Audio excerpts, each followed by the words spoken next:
Want to free up storage and clear cache in the Cam Scanner app on your iPhone? Oh, here's how to do it quickly. First, open the Cam Scanner app on your iPhone. Once the app opens, tap on the Me option at the bottom right corner. Now scroll down and select More Settings. After that, tap on Free App Space. Here, you'll be able to see how much cache or temporary storage the Cam Scanner app is using on your iPhone. If cache files are available to remove, you'll see a Clear Cache button at the top of the screen. Simply tap on it to clean the cache and free up some speech storage. If your screen says something like "No cleaning needed," it usually means the app cache is already very small or has recently cleared.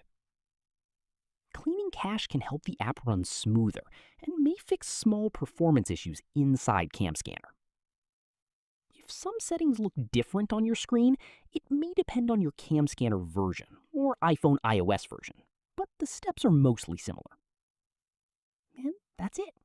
That's how you can clear cache in Cam Scanner on iPhone. If this tutorial helped you, don't forget to like the video and subscribe for more quick iPhone and app tutorials.